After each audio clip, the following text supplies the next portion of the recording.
So do yourself a favour, check out the Carlisle Cult Cinema Club, and don't forget not just to rate it, but also to subscribe on YouTube or Facebook.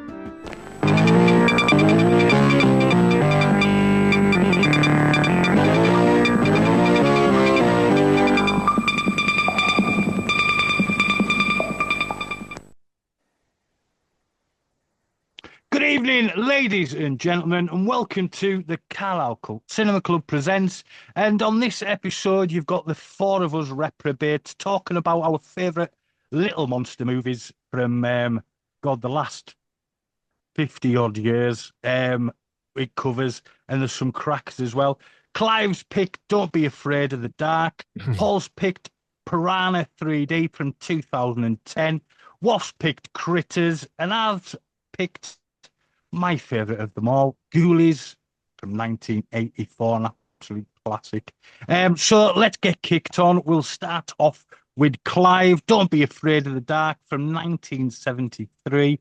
A young couple inherit an old mansion inhabited by small demon-like creatures who are determined to make the wife one of their own. Over to Clive. Yeah, okay, so this is what, like, I have to admit, I have to be full disclosure, small monsters are not my favourite genre by a long stretch. And I guess, first of all, how come nobody picked Gremlins? Is that just because it's too obvious? Yeah, basically too obvious. Well, I prefer Critters to Gremlins, so it's not. It wasn't really. Critters is my number one. It always has been. Yeah. Okay. So I struggled to think of a Little Monster film, and then I remembered seeing this back in the 70s when I was a kid, and it really scared me. I mean, it was like, it might have even been the first really scary film I'd ever watched. I mean, I think, and you think about why these things scare you. I mean, I'll do some pretentious rubbish and then crack on with it, but kind of like you, PD, and maybe the others as well. I started out with Hammer films, and then they kind of, they ran out of steam and it got old. You know what I mean? And there was just no need for it anymore. It was kept on repeat, wasn't it? And then things like this and The Exorcist. This is where I think modern horror was born, where it's in your house now. It's today, and it's in your house. It's not in some gothic mansion from the past, with a Burgermeister and a village and all that. And I think that in the 70s made these films more hard hitting. It's like, oh shit, okay, this is my. I'm not safe at home anymore now. It's not, horror isn't a thing that's over there in the past. So this, I think, this is what made this scary to me. But it also, I think there's an interesting sort of thing to discuss, which is like, this was a made for TV movie, which kind of like the modern equivalent of straight to video or straight to clipping now, isn't it? Where you don't expect the best quality. But I think that really helped this film out because they didn't have any money, they didn't have anything to spend. So it was all about suggestion and not quite seeing it, and whispered monsters, Can I? Oh, sorry. Just on a little point on that, just on what you're saying there. I kind of thought slightly different to that because when I watched it, I enjoyed it. It's the first time I've seen it. I watched it the other day. Obviously, taking into account that it was the 70s and it was a made-for-TV movie. But the one thing I thought, and it made me think of something like, I thought like, Steven Spielberg in Jaws or Ridley Scott in Alien, less was more in those. When I saw the monsters in this, I went, oh, right, okay. Fucking hell. It was like, I thought they were shit. Like, sorry. the everything else I liked about it, but the little guys dressed in I don't know what masks, I was just they look like walnut whips. Remember walnut whip? Yeah. Look like dried raisins. So I actually thought the opposite. I actually thought that they needed less of them because there's lots of them climbing upstairs and kind of jumping through windows and stuff. And it was probably the worst giveaway in all of it is when they speak and the mouths don't open. There's just the move at the bottom, doesn't it? Yeah. But I'm going to go back to the positive. Sorry. Yes. And that's all right. I think the bit I remember to this day from seeing it in the 70s is that scene where they're dragging her down the stairs, and it's kind of like lights out. They don't like, they've got nothing in the light. They only exist in the dark. So when they're dragging her around with that rope and she's flashing a camera at them and there's only 4 flashes on it or whatever, I remember that being totally stressful as a kid. And then it's one of those things, I know there's been tons of research into movies, and audiences just way prefer a happy ending. I mean, like it or loathe it, it's the truth. But this one had a sort of a really bleak ending. She was toast at the end, and she became one of them. And when her voice became like them, going, soon they'll be coming. It really, like, it left you as a kid, left you scared. You know what I mean? There was no resolution, so you went to bed thinking, "Oh shit, man! Okay, they're still out there." I don't know. Do you remember? This might have been a better choice for me actually as a small monster. Do you remember the trilogy of terror with the little? Yes, Yes. Zuni. Superb. Still to this day, excellent. Yeah, it's really good, and it's sort of like it's good throughout. And that was another TV movie. Yeah, and but the thing that you remember about that, the thing that got to me anyway, was that ending where she stooped down and sticking that knife in the floor, and then she smiles and she's got the same teeth as that. It's like ingrained in my brain as like this totally scary thing. Do you know what I mean? So those bleak endings, when they're done right, really help the film stay with you. You know, like I said before, this was low budget, made for TV, so a lot of it was. I think for me, what's really scary is when the horror is handled a lot by the audio, by the sound, and I know a lot of like kind of the other movies. Even though Woff disagrees with me, the other movies were very much let's show the monster. You know, we're going to show the work. They were held in close-ups and all that. So. Yeah, so I think I do agree with that. It's just I just thought that in the other ones the monsters looked a bit better, so they could get away with it more. That was kind of more my point. Yeah, But point taken. Yeah, it's a TV movie. Yeah. Oh yeah. I'm not. It's a good movie. I'm not dissing the movie. I did enjoy it. I just wish that they'd used less of the monsters. If they kind of left it more suggestion and sound, but there was quite a lot of cut scenes with them running around, kind of like little Munchkins kind of thing. Walnut Whips. Some of the 70s TV movies were absolutely superb. Snow Beast is a favourite of Woff's. Yeah, I've got fond memories. You know what I mean? I've rewatched it, but it's Midnight Hour, which is an American one, excellent film. Salem's Lot TV movie. Yeah. Which we'll be talking more about. Yeah, we'll be talking more about that in the next one about favourite scary scenes.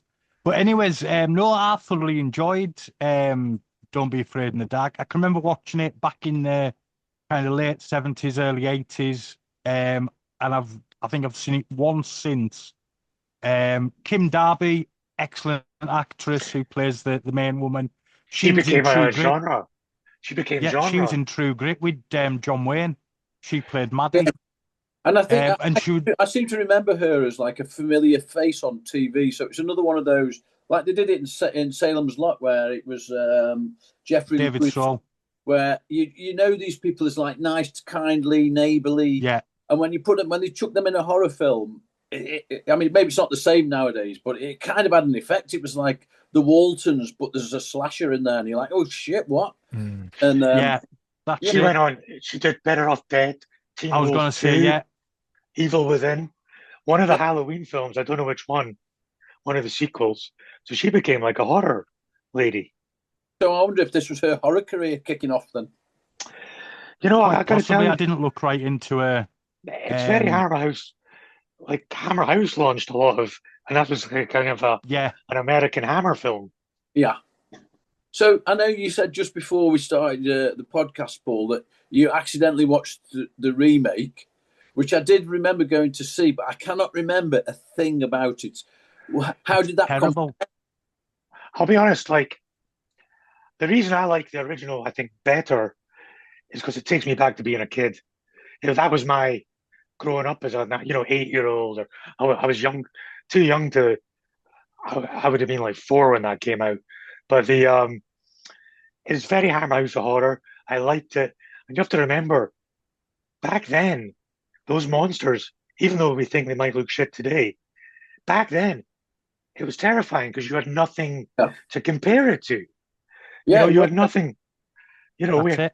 It was such a I think maybe the problem I've got is because I'm watching it for the first time the other day. If I'd watched it when I was a kid and then watched it now, it would.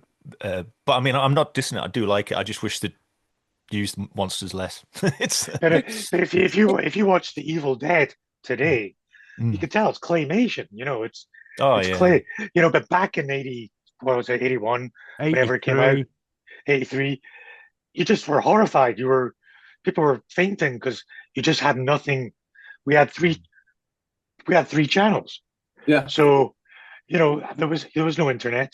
So you either read about it in a newspaper, magazine, or if you were lucky enough to catch it on telly. Yeah. So it was terrifying. And the new one, the lead became the young girl, and they kind of made them tooth fairies because they ate people's teeth, which was Guillermo del Toro, because he was horrified by the original as well. That's why he remade it. He was so blown away by the original. He saw it as a kid and it traumatized him. So he remade it. I think he's got something about teeth because he has teeth fairy in a lot of his movies. Yeah. So what does they collect in the new one? Sorry? They collect teeth. They eat teeth. Yeah. Yeah, okay. So they collect teeth. Probably for another day, but I'd love to know people's take on Guillermo del Toro because I'm not a huge fan, to be honest. I've liked a lot of his work, but also there's like Crimson Peak. I thought was a terrible movie, overblown, melodramatic. Exactly, yeah. Claptrap. Well, it just didn't seem to have any horror in it. I think I think you go into Crimson Peak expecting it to be like a ghost or a haunted house thing, but there just really wasn't anything in there. It was kind of, I felt just really disappointed. It was just kind of, For me, Blade 2, yes, and the Hellboy and the Hellboy films, and he's never for me. That's him. I love those films. I'm not as fond of the other ones. I enjoyed Mimic. Those. Mimic was good. No, that was scary. I mean, I love Pan's Labyrinth. That's my favorite of his. Early Del Toro. Early Del Toro. He seems to have gone off when he's been given the money, he's gone off the boil, like Peter Jackson. You know what I mean? His early work, absolutely fantastic. Given the money after Lord of the Rings, and he's just making overblown. Peter Jackson doesn't do like what's happened to him. The last thing he made that Beatles thing, and he did like a World War II or World War One touch-up documentary, but I don't think he's made films. I've been wondering what's happened to him. Doing 4Ks of Bad Taste, Brain Dead, and Meet the Feebles. Yeah, so he's cleaning all them up for the release. It's an interesting point that does, PD. That I've come to believe. I really believe this as well. That like making films. Horror is not served well by budget, and it's not served well by stars, because if Brad Pitt's in your horror movie, it's like a spoiler. He's got to get to the end, hasn't he? He's going to make it. Whereas if they're all unknowns, you don't know who's going to make it. And I think, like you mentioned, Jaws and Alien, Woff, and then there's this where they can't afford to make really good monsters and creatures and whatever. So they've got to show it in glimpses, just for practical reasons as much as anything. And forces the filmmaker to use their imagination and think, right, we can't show the bloody thing, so how are we going to frighten the audience? Well, that was Ridley Scott's. I read an interview with him when he said he turned up on day one of the shoot for Alien, better and he said have the money to do whatever they want. And he saw Ridley Scott turned up for Alien on the first day, and he saw the guy in the suit. I mean, obviously it's Geiger, and it's great, but like it's still, you can very clearly see it's guy in the suit. So he went, right, we're going to have to like kind of just make this glimpses and that's how that. So it wasn't on purpose. It was because they didn't have the budget to do what the alien was that he wanted, and that's I agree. Yeah, it's often how you get the best horror. And it made the film. I think he said we had a good hand and a good head, so that's all we could kind of share. And Jaws is famously never worked. The shark was a load of Bruce. God, do you know what I mean? Yeah. So but But no, I rewatched it. I enjoyed it because I think that memory of watching it as a kid. So rewatching it again, I enjoyed it. I like I the think creature it's design could have been done better, but at the time it was superb. Little creepy little. and I think this is a film that a lot of kids from that time will remember. So that pushes it firmly into like cults, Of maybe not course, it does. A cult cult film, yeah. film. It gained its audience. Well, a massive. Well, it couldn't have been a hit. It was a TV movie, but it's one that people remember. And enough Well, it that was a John big Ellis, enough. It was a big enough. It made a big enough impact that it came from the States to British TV. Yeah, You know what I mean? So, and that's what Well, you could always tell if it had been done well in the States, good viewership. They always screened them over here, like the Night Stalker and the Night Strangler. They aired on BBC Two more times I can care to mention, as did the TV show. And there was like Snow Beast, and there was others as well. I don't know. No Beast, sorry. You can find on YouTube. It's a Yeti film. Watch it. It's Jaws, but with a Yeti and Okay. Bo Svensson. sometimes, sometimes a TV movie would do so well in the States, they would actually release it in the cinema in the Yes, UK.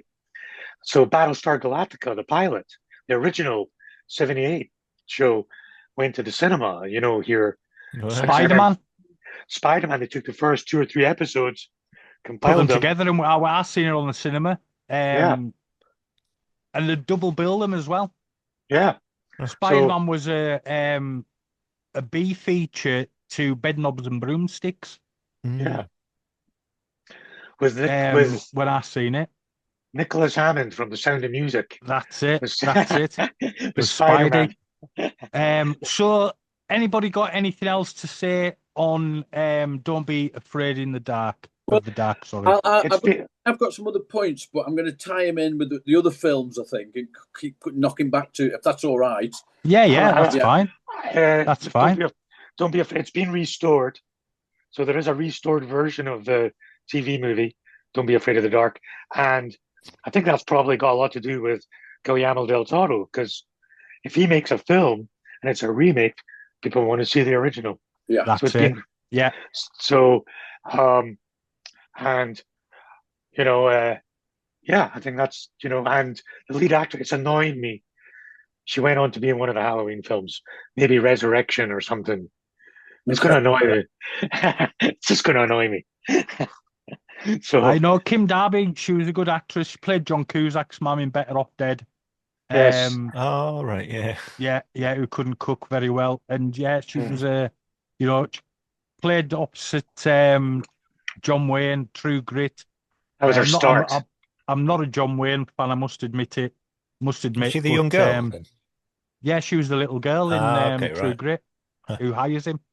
Right. Who hires all Rooster Cogburn. Right, so moving swiftly along, we move to Pirahna 2010, or Pirahna 3D as it was known, which is basically a remake stroke sequel to the original Pirahna, which has got no connections to the original, really, just apart from the title. After a sudden underwater tremor sets free scores of prehistoric man-eating fish, an unlikely group of strangers must band together to stop themselves from becoming fish food for the area's new razor-toothed residents. And I liked it. I went to the cinema to see it. And let's be honest, there's Kelly Brook is well worth seeing in 3D and naked. So over to Paul Stephen Mann, the man who was a fan of Pirahna. Well, basically, I have the taste of a 15-year-old boy when it comes to horror, and a lot of food, to be honest. So I loved it, man. I mean, I'm terrified of the water. I won't get in the ocean. So this hits that nerve. It was super gory, in your face, cheesy, with a cheesy cast, a very, very American college, kind of American Pie comedy, if you know what I mean. Yeah, it's very of its time as well. When you look back, what's in it now, it wouldn't fly now, which is a shame. Yeah, it Which probably is a get big shame. cancelled. Yes, It probably. It's not a shame. But I also, it was on the upswing of the 3D yes, revolution when it was, when everything was coming out in 3D in the cinemas, and they, it was Alexander Ahi that made it. He's a great horror director. yes, He's a great. he is. Yeah. He did the Hills Have Eyes reboot, which there's nothing funny about that. That's a serious horror. Great remake as well. Yeah. You know what, Paul? I was when I watched it, I was shocked when his name came up. I had no idea that he did that movie. Well, Right. it's kind of like he didn't take it seriously. He's like, I'm just gonna have fun. I mean, you've got Eli Roth as the other great horror director playing the DJ at The DJ. And it's the cast. It was a mad cast, wasn't it? Yeah, I mean, it's a big cast. Elizabeth Yeah. Shue, Adam Scott, Vin Rames, Richard Dreyfuss at the beginning, fishing, a little nod to Jaws. He was having fun. He wasn't trying to win awards here. He was having fun. I mean, I saw it in 3D, and the gore comes in your face. They were. And that came out wrong. That one shot. And I loved it so much for a laugh that I bought the Blu-ray, 3D Blu-ray, because we have a 3D television here with the better 3D. The one with the you have to put the batteries in the glasses, so it's higher quality 3D. And honestly, you can reach out and grab stuff over your coffee table. Yeah, I had one of those TVs back when the 3D TVs were the big thing to get. We keep it purely for the novelty because it is, and here's the thing. Here's the films I've bought in 3D: Pirahna, Harold and Kumar 3D Christmas. You see where I'm going with this? Dread in 3D was superb. What about that was good. Dread 3D is one of the best 3Ds because anything that's computer animation, they do it in 3D. So it's going to be when they're all tripping in Dread 3D, all the trippy effects are coming out. That was your all done in post as well on Dread. It wasn't a 3D movie. It was they just made it afterwards. But it was brilliant. Yeah. But Pirahna 3D, they did the effects for 3D and having a laugh.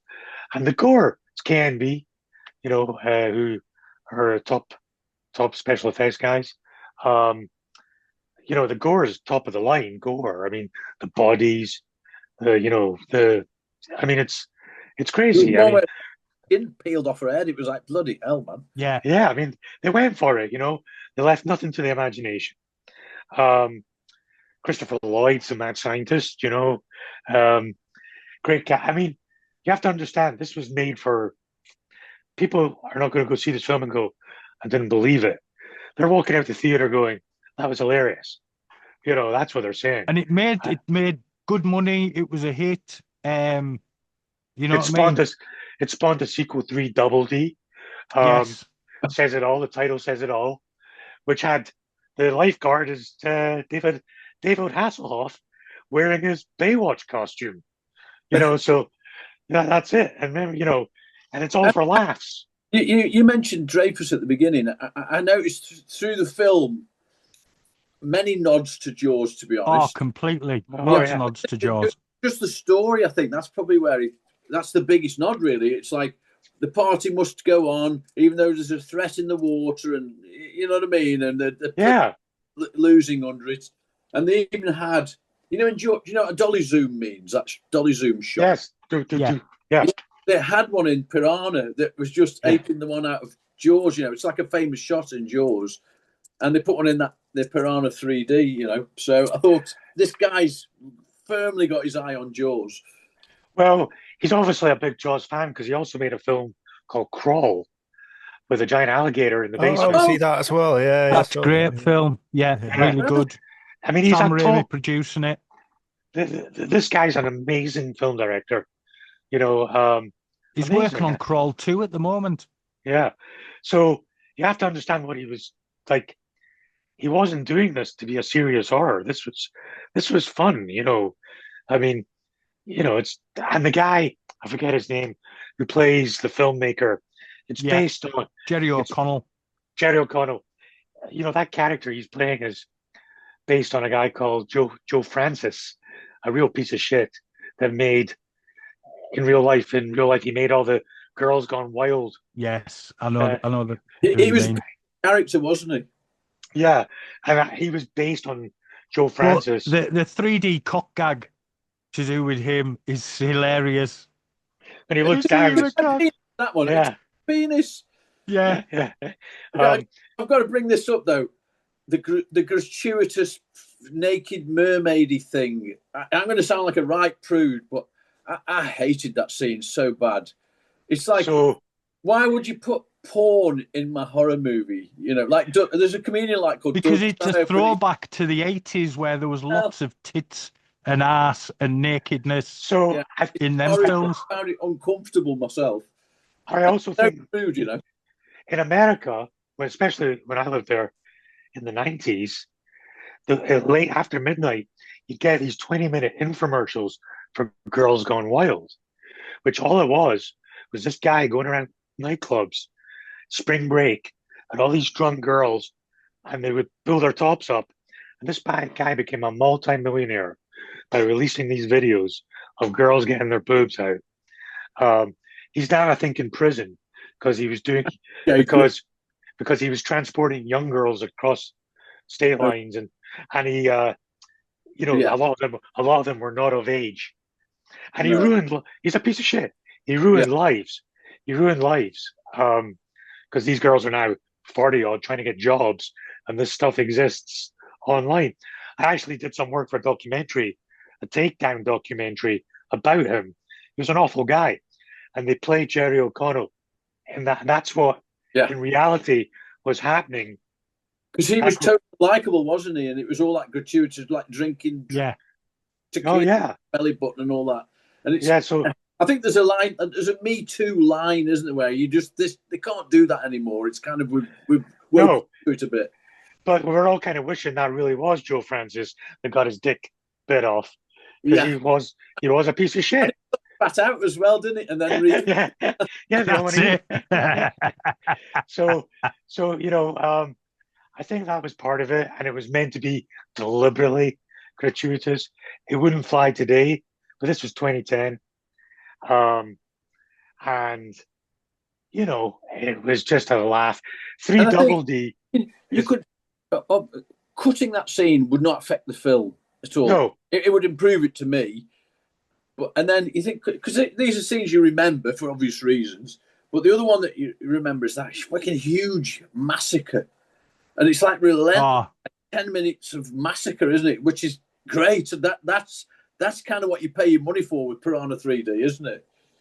Yeah, I mean, I personally, it was such a great horror movie with great gore, and I love gore, and it was KNB, and it was all practical, most of it. The actual gore. The piranhas themselves were models and a lot of CGI, but the gore was a lot of practical. To be honest, as much as there was tits and ass and all that in it, I kind of forgot about all that. I like the gore. Yeah, so I don't mind the spring break part. It was just that because pointless 10 minutes of them cavorting around in the sea. It's like it's like you probably go to porn to watch something like that, and then if there was suddenly like a war scene in the middle of it, you'd be like, hey, what's going on here? I like war scenes in my porn. What are you talking about? but you also have to remember they're selling this film to an American audience of a lot of guys. Like those people that got massacred in spring break. Yeah. You want to see, I mean, that was a reality. Girls Gone Wild was a real thing where 20 drunken guys in a club and a girl, and she would do that to get a release and make millionaires. It was, it was a horror thing. And like you said before, Paul, my 15-year-old self would probably love all this, That's it. So maybe not today, but back then, and the audience that's watching that film, it's just not today, but Paul. Sorry. Selling point. Sorry, Paul, you're cutting out. Can you repeat? Yeah, can you hear me? Yeah, it's Can you hear fine. me? It must have just been on Clive's side because you were fine on Oh, my side. Was yeah. it? Sorry. Yeah, you totally cut out there. So in my film, Shiver Me Timbers, I have a girl dancing. But I don't have any nudity at all. I didn't want it. I didn't want no nudity. I didn't want to go that low. But in a lot of the reviews I got, a lot of guys hated it. And the word that they used was there was no fan service, which is that. Yeah, And the boobs. other pop and the other Popeye horror film had pure on tits out, and they loved it. Well, hey, I'm not going to do that, but there is an audience for that, and maybe the filmmakers are just covering all bases. But I still love Piranha 3D. It's ridiculous. Yeah, and so is the sequel. The sequel, the gore's amped up, the boobs are amped up, and it's even more silly and stupid, but fun with it. Yeah. Yeah. And totally, your audience today just would not like it and get it. One of the funny things that's in the sequel, 3 Double D, is David Hasselhoff's the lifeguard, and it starts going down, and he's wearing the same outfit he wears in Baywatch, and he sees somebody in trouble, and he gets up and he starts running, and it goes it goes in a slow motion. That's the mentality you're dealing with here. Yeah. Just there for the fun of it. Yeah. So anybody got anything else to say on Piranha 3D? Yeah, I didn't rewatch it. I watched it when it first came out, and I watched the sequel when it first came out. So I couldn't remember everything, but like it was kind of like I can remember enjoying it, as you say, as a bit of fun. But it wasn't something I necessarily kind of wanted to go back to. But it was, as you say, it's like kind of just like frat kind of humor, kind Frat of humor. the time, It was kind of of, its yeah. time, which Yeah. you know what I mean. There was only another 10 years left before everything started changing. Well, apparently, Yeah. the new Scary Movie, the Marlon Wayans saying that Yeah. we're trying to bring back the comedy without getting cancelled kind of thing. So I'm looking forward to it. It looks funny. It does look funny, and Todd Phillips, the director of the Hangover movies, who then And the went really Joker. dark, and the Joker kind of went dark with his films. He said, "You try making a comedy today." That's why he did the Yeah. Joker. He said because he said Yeah. I couldn't do a comedy that I wanted to do anymore, so I made the Joker. So, Yeah, I think you I have to thought pick. the joke was terrible. I liked the first Joker. I didn't like the second one, but I think today if you're going to go, you have to pick and choose your battles about what you're going to do. I mean, I won't do nudity in a film. I just won't do it. But I mean, I'll get dirty jokes and be rude, but Yeah. I won't. Yeah, I think that's how you do it. No, yeah, definitely. So, yeah. I think. Sorry. oh, sorry, go on, what? No, I was just on that point. Yeah, I mean, I'm probably pretty similar. I think the stuff that I'm hoping Scary Movie. I haven't watched the last two or three Scary Movies to be honest, but I hope that the stuff they're talking about is less the nudity and more to do with just kind of not stopping short at humor, because I think humor is getting edited too much these days, and that Scary Movie concerns me never because really had humor nudity. is humor.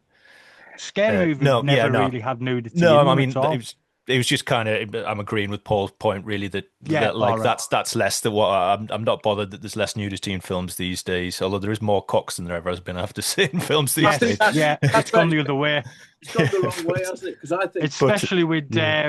think about your 28 characters. years later films. There's a Well, load of dick swinging going on in them.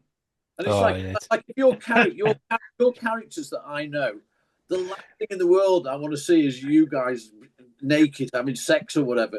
So I don't want to see it in the characters. Shut the bedroom door. I know what's going on. You know what I mean? I better not stand up then.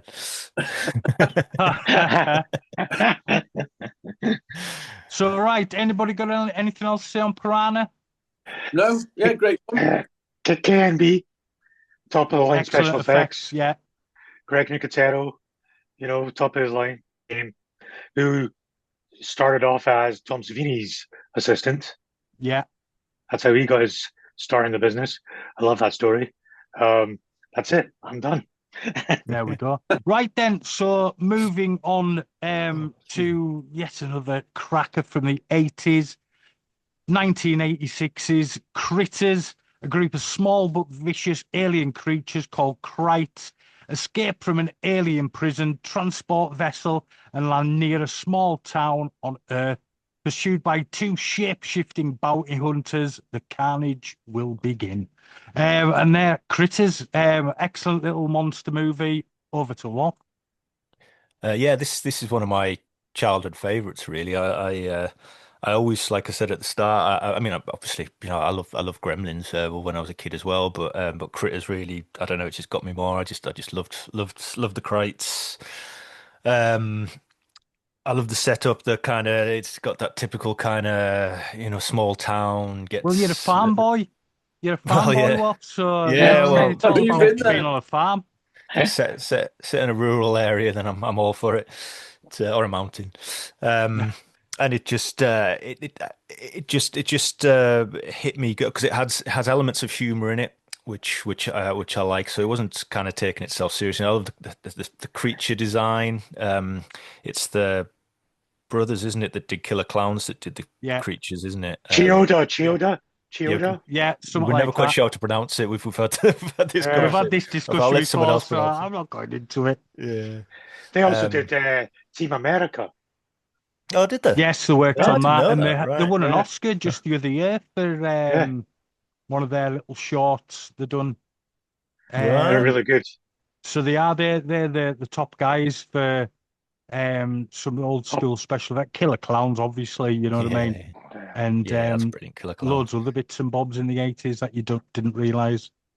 Yeah, yeah, well, yeah, and so yeah, the Critters. I mean, it's just a classic kind of 80s little. I mean, it's obviously got. It was. I think it was made. It was written before Gremlins, but it was Yeah, released after Gremlins.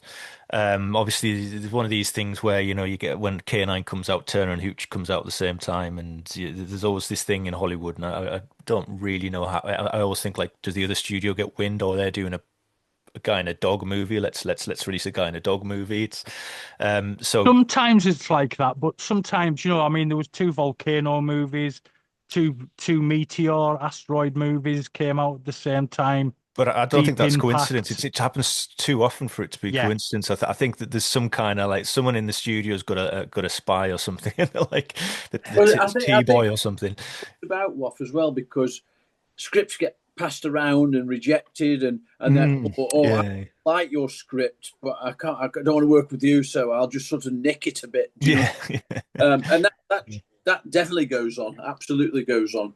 So maybe yeah, something to do with it as well. Well, you yeah. had That's something what, similar happen to you, didn't you, Clive? Yeah, something very, very similar, and another film came out before mine was some very, I can't say anything for certain, but there were some remarkable coincidences, let's say. And it was people who'd read and rejected my script. So happens all the time. Sorry? Happens all the time. Yeah, it does, yeah. and that film was Shawshank Redemption. Yeah. But I mean, Critters is it is an absolute classic, and yeah, it was wrote before Gremlins was even a thing, but it has got a little nod of the hat to Ghoulies in it. Is Ghoulies Oh, before? it's in the toilet. Yeah, Ghoulies. The little Yeah, critter in the toilet. because Ghoulies Yeah. came out before it, Yeah, and Ghoulies was getting made before Gremlins as well. But we'll yeah. talk about that. Right. Yeah. But yeah, it's a superb little monster movie, isn't it? Billy Zane, No. one of his first roles. Yeah. Billy Zane. Yes, yeah, small part. Yeah, he didn't last very long, but yeah, he's Yeah. Scott the- Grimes, who Yeah, everybody Norville knows now. from. I recognise somebody. I was like, I know this dude from somewhere, and it's the guy out of Eraserhead. Oh, And Really? no idea. Yeah, the lead guy of Eraserheads, and he plays the old man who. Yeah. Yeah. So yes, right. I didn't realize. I've never noticed that. yeah, Jack Nance, his name is. That's right. Yeah. Right, yeah. But this I don't type of know. film, as I said at the start of this, it's not my thing. It's seems to be generally played for laughs, generally, doesn't it? Because they're little creatures and blah, blah, blah. So I tried to look at other stuff, because I was thinking before I watched them, well, Critters and Ghoulies, it was just an interchangeable tile. They're going to be pretty much the same thing, but they're not. So I looked at, I was looking at the cinematography, actually. And in Critters, it's lovely cinematography, except when there's a critter. And then it just look, I don't know, these critter monsters to me look better as stills than they do when they're moving. They're too obviously puppets. And it's worse Ghoulies for me. But again, if you went back to, when it came out, 1986, and you watched it for the first time, you'd be thinking, but because you're seeing it, you're now, in your 50s, jaded. You know what I mean? That's the difference. I think that at the time as well. I honestly did. It didn't hit with me. I watched Gremlins, which I thought was all right. I probably watched Ghoulies as well at the time. I just can't remember. Critters is very 80s. Very 80s. Yeah. Yeah, it's got the 80s soundtrack as well. It's got the 80s rock star appearing in it. Sorry, Clive. No, go on. Sorry, Woff. I think Critters works for me, even though it's not my thing, because it looks really well shot. So they've got, and I looked up the cinematographer, and he's done a lot. He did Little Miss Sunshine, Idiocracy, School. So he knows what he's doing. But I think the difference between this and Ghoulies, and we'll talk about Ghoulies more, is that this one has a much cleaner storyline. Some aliens escape. The alien police. Oh, it's very basic. Them. And we're stuck on a farm and we're invaded by monsters. You kind of know where everything is in that. Yeah. It's New Line Cinema, so I had some money behind it as well. You could tell I had money behind it. Not massive money, but for the level of movie it was, kind of a Nightmare on Elm Street money behind it. Yeah, well, I looked into the budgets as well, Paul, actually, and that's an interesting story because Critters, according to my notes, Critters was 2 million and did very well at the box office, whereas Ghoulies was 5 million and performed far less. Didn't perform as well. So, also, Critters had, I forget her name, was it Dee Wallace? Dee Wallace. Yeah. Dee Wallace Stone at the time, was it? Or Dee Wallace? Yeah, Dee Wallace Stone. She's obviously been in E.T., Cujo. She was a bit of a star. Howling, yeah. Yeah, she was a go-to for horror films. Yeah, definitely. And the creatures, I think, still look great today. And I have a couple of critters. One's 2 foot tall. Woff's going to get his. Here we go. It's a critter off. Well, this is a Temu critter. I got it from Temu. It's called Little Alien Monster or something. Oh, okay. That's cool. What's funny is Critters Attack, the one that just came out a couple of years ago, they look identical. They didn't change the critter. They didn't modernize it or anything. They went with it was the third film was one of Leonardo DiCaprio's first films. It was his first film. Yeah. Are the sequels, are they diminishing returns or they get steadily worse? I used to love the second one when I watched it as a kid, but then I watched it recently and I didn't love it as much as I did when I was a kid. The second one's got some great bits. The giant critter ball. That's one of the bits I didn't really like when I rewatched it. The Easter rabbit bit is great. And gory. This was one of the differences between Critters and Ghoulies was in Critters, you could see the critters interactive. They rolled about and moved around the set, whereas in Ghoulies, they just had a close-up of somebody going, wah, wah, wah, and they weren't interacting the same. Do you know what I mean? So Critters felt realer, maybe. The level of special effects, the guys doing Critters were far superior to the guys doing Ghoulies. Just even in the sculpting, the level of the detail, you can tell these guys are, and they're still doing it. It was, well, we'll talk about the special effects when we get to Ghoulies. Okay. But no, I just see Woff's critter just keep popping into frame there. Yeah, it's so yeah, I still love the first one. It's one of the things that I did notice about it actually when I was watching Don't Be Afraid of the Dark was and I don't know that Don't Be Afraid of the Dark was the first one to do it, but there was the little kind of giggling where you couldn't see them, but they were giggling and you knew there was something there. And I was like, that's in Critters, that's in Gremlins, that's like that. Yeah. This is like the first time. Is it a genre trope? Yeah, I think it is. It's been used even from the black and whites and stuff like that. Yeah, you know what I mean. It's been one of those tropes. Having a little but the Critter franchise is always one I've always enjoyed, and I tend to, if I watch one, I'll tend to watch them all. Because how PD is that?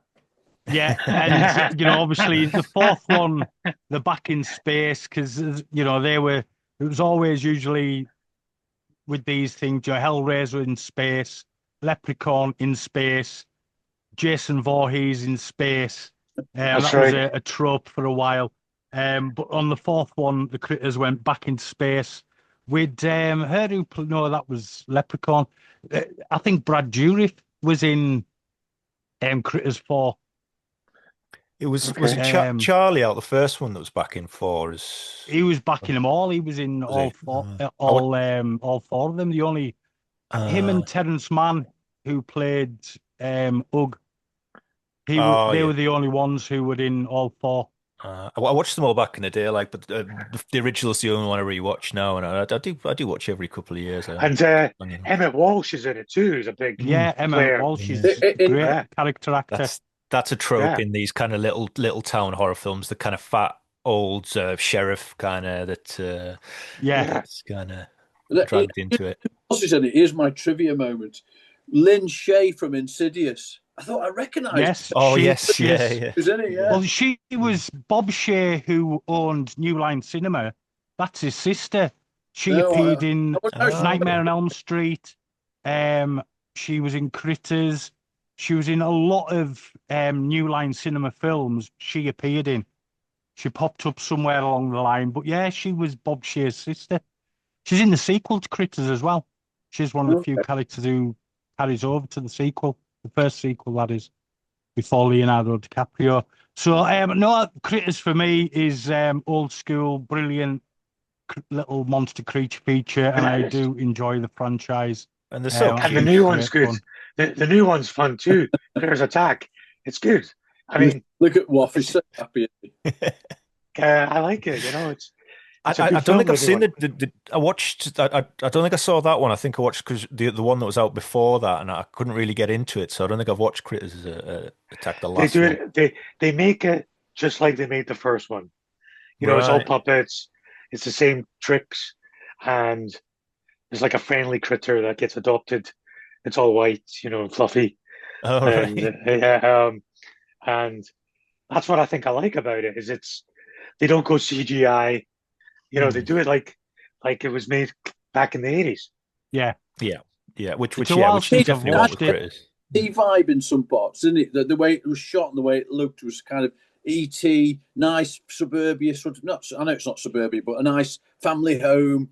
All that kind of. So I think, for me, the cinematography was lovely from the opening 3 shots. I remember this cinema. They know what they're doing. This cameraman does. Definitely. Yeah. So, anything else on Critters before we move on swiftly? Nope. Oh. No. Right. So, moving on to my choice from 1984, Ghoulies. A young man and his girlfriend move into his parents' old mansion where his satanic father is buried and immediately becomes possessed by a desire to conjure and control tiny little demons known as the Ghoulies. And I've always been a massive fan of this. I have the little demon, the little ghoulie coming out of the toilet in a little figure thing somewhere in amongst my collection. That context, that sentence really dodgy, isn't it? Yeah. Well, that front cover of the demon coming out the toilet caused a massive stink with parents saying it scared their kids, not wanting to go to the toilet because they thought little Ghoulie was going to come up and bite them on the ass. And the thing was, it wasn't even in the film.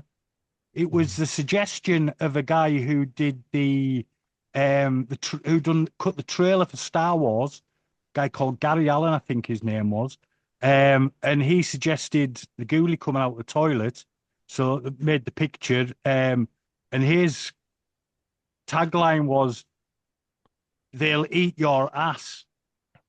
But they changed that. They didn't use that, and "They'll get you in the end" was used by Charles Band came up with that. But the first one was "They'll eat your ass" from Gary Allen. Then they changed it. So they had to go back in, then shoot a scene of the Ghoulie coming out of the toilet briefly, and insert it into the film because the film had already been shot. Just because people had complained they'd seen an early version of the film, there was no Ghoulie coming out of the toilet, so they went back, reshot a couple of seconds. Well, that's it, and then popped it in. People were happy, but yeah, mothers were absolutely complaining about it. Made a big stink, which helped the film.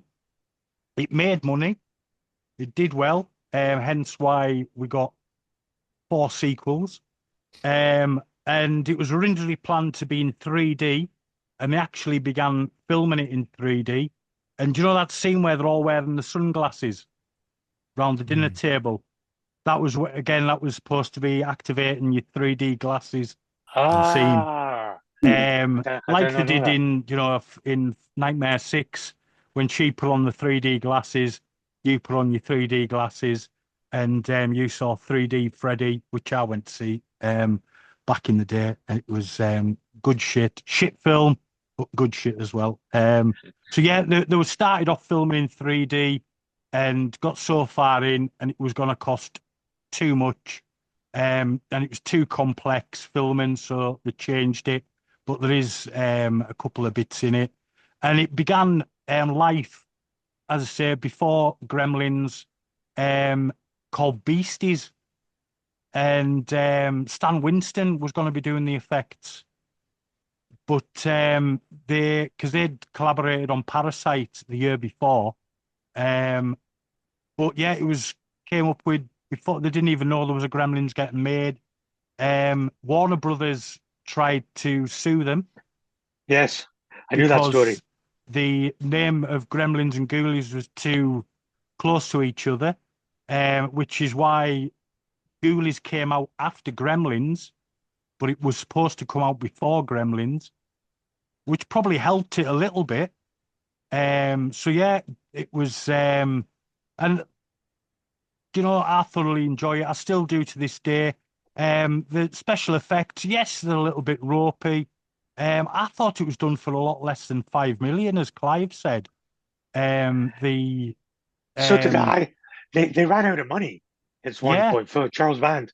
He ran out of money on it, which is probably why it came out after, in a weird way, helped it, by coming out after Gremlins. Because if they'd had the money, it might not have been a hit.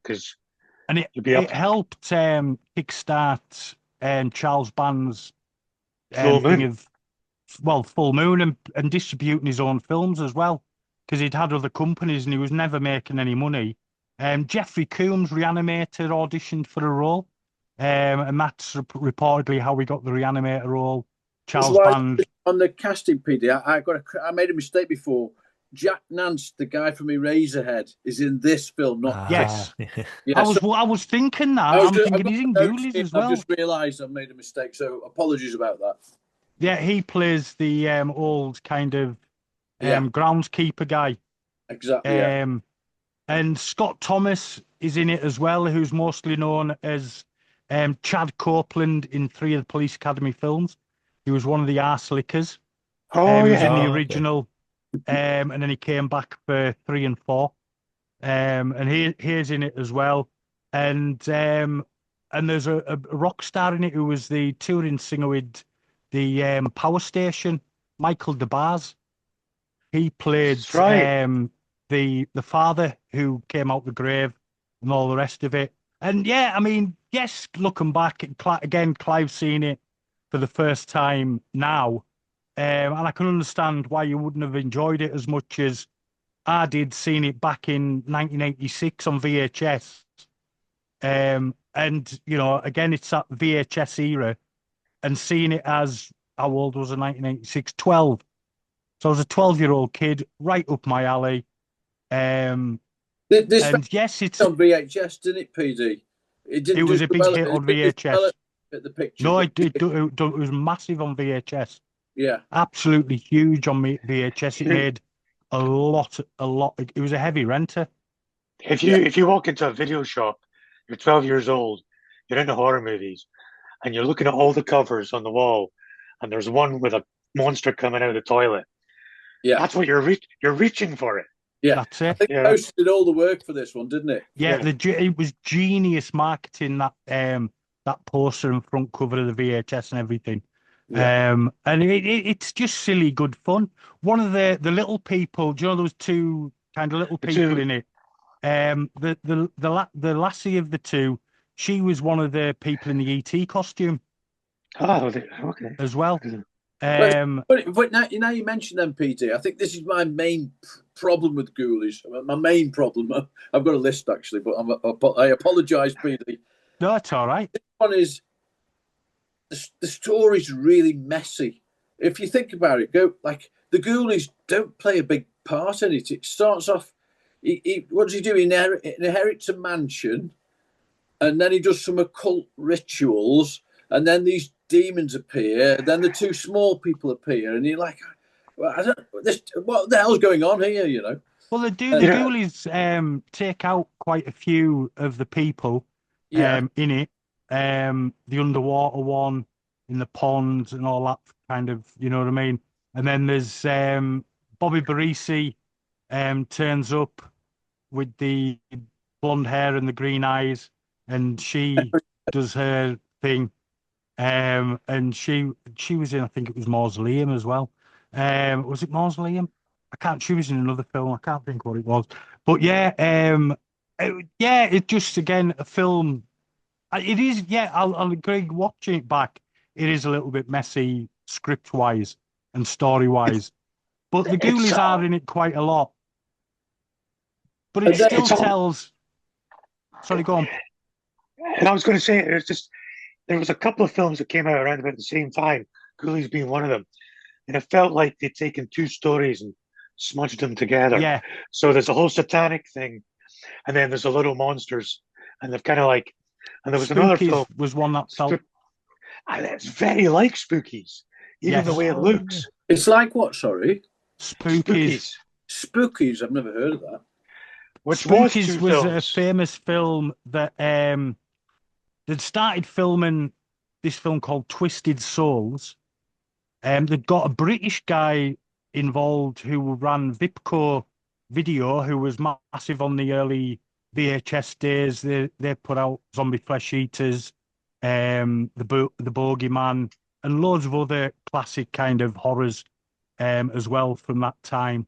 And he put money in and got hold of the Twisted Souls, filmed a whole different part. The Twisted Soul stuff's excellent, but filmed loads of other stuff, then to kind of pad it out and deleted all the good stuff from all the other good stuff from Twisted Soul. And there we got Spookies, which kind of was a bit derided a little bit. I always enjoyed it because it's just silly, you know, the muck monsters and, you know, but there's some fantastic special effects in Spookies. Yeah, the Spider Woman. The Spider Woman, the practical effects are all great. It's just a bit of dubbing, and it feels like an Italian horror film more than an American horror film. And it was all down to a British guy who ripped them off, really, and then done what he wanted with the film. But the whole, like, two stories in one, I can see why Ghoulies feels like they've taken two stories and try to turn it into one. But it wasn't. It was just a chaotic story. Yeah, it was one. It was never two stories. It was always just one story. But yeah, I know what you're saying. It feels a little bit disjointed in parts, but I can forgive it. big time. Yeah, because it's fun. Ghoulies, do you prefer Critters or Ghoulies, PD? I probably prefer Critters, but I do. It's hard. I probably because I've watched them all a lot. But I'll be honest. I think I've watched Ghoulies and Critters more than I've watched Gremlins. Yeah. With Gremlins being the big budget one, you know me, I tend to go for the low budget. But Woff knows my love of critters.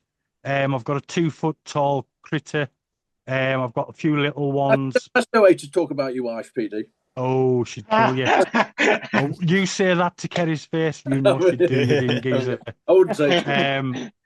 But no, I've always, and always hard films to get until recently. Really hard films to get merchandise on.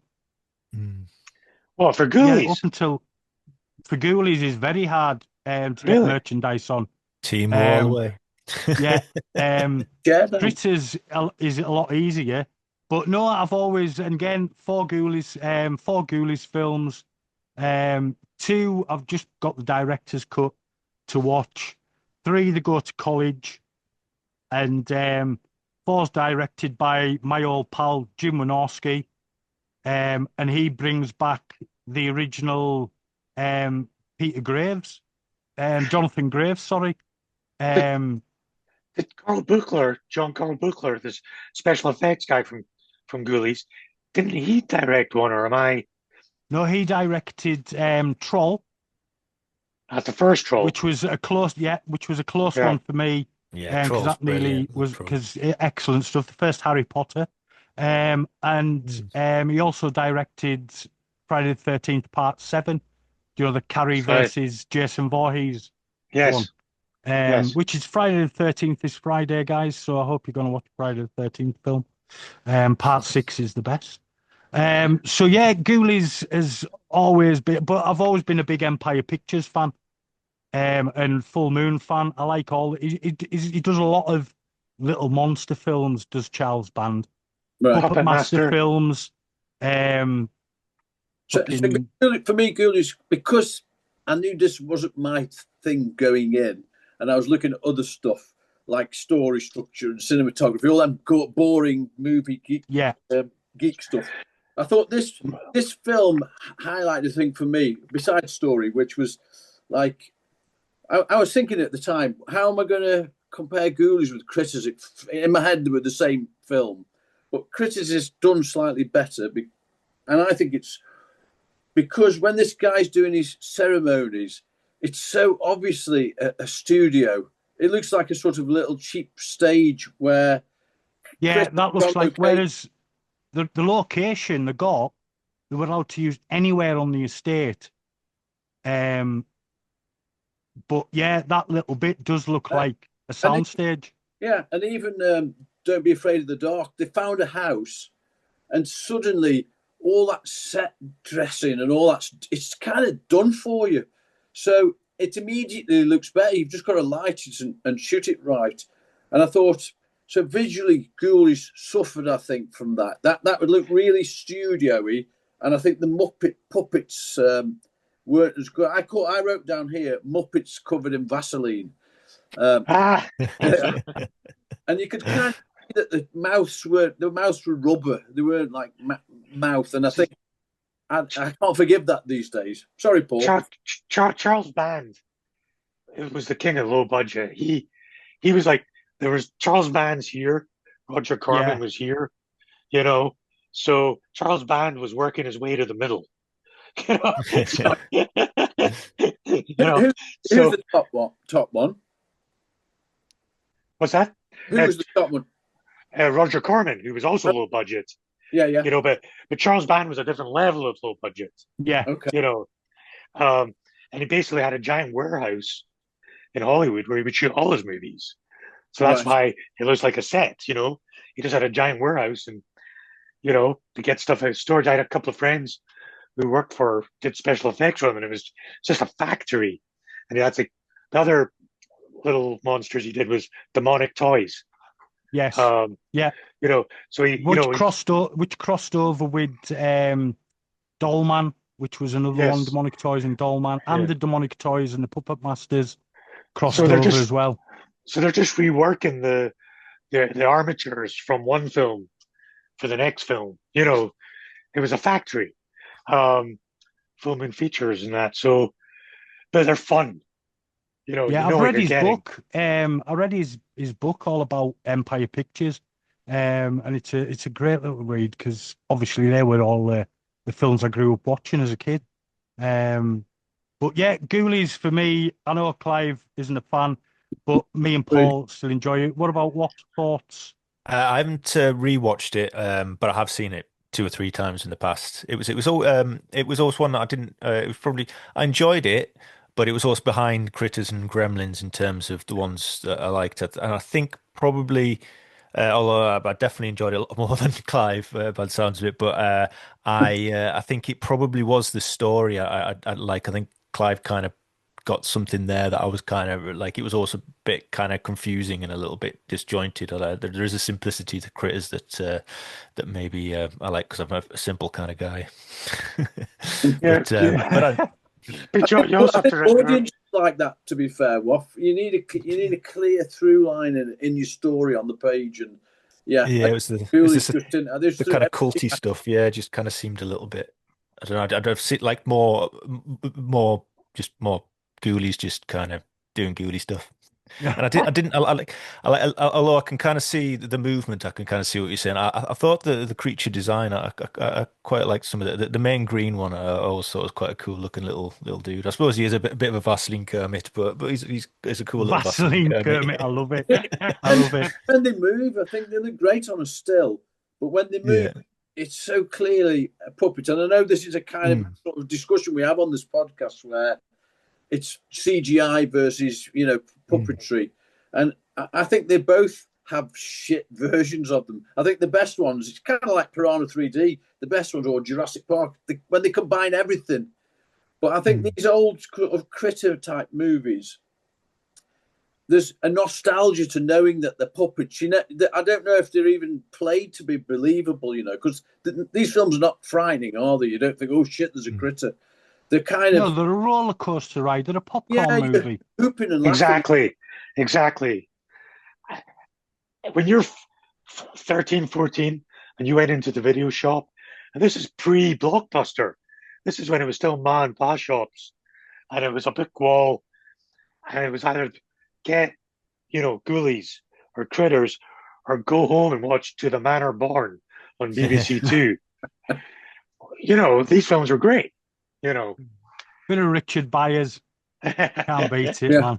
That was Execution Circles, wasn't it? Born, to be fair, Paul. That was To the Manor Born was in with Felicity Kendall? No. Penelope Keith and what was the other guy? I know the guy, kind of posh guy with the tash. Yes, and I can't think of his bloody name. Is he Peter? No, Peter Balls. Oh, yeah, that rings a bell. Peter Balls. Bowles. Oh, Bowles. Okay, I think that's it. But it's all right. Doesn't matter. Somebody will be shouting it at the screen. But no, I think that was covered everything. I wanted to bring up one other film that none of us thought about. And the only reason I was thinking about it when I was surfing around on the, Sky and all that the other day, it came up and I watched the first, 15 minutes. And it's a very serious film for little monsters, The Brood. Oh, excellent film. David Cronenberg.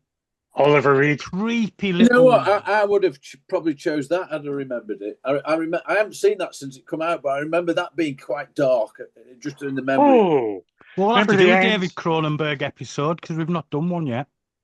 So there you go. That's a great idea. Yeah. Our next episode with us lot in 3 weeks is favourite scary scene. Clive's choice. Yeah, thing that scared you the most, generally film scene, whatever. Don't let anything away now because we'll keep it for the other podcast. But I'm going to say goodbye because I think we've covered everything. You guys stick around after I've done the outro. And thank you all for being here. that's been Woff. Below me is Paul, and below Woff is Clive. Thank you all for being here. And this will be out in a few weeks' time because I've started. I've started mounting them up again and getting back into it because January, February are over where my head goes up my ass. Right, so let's say goodbye from everybody, and we'll speak to you soon. All right. Bye for now.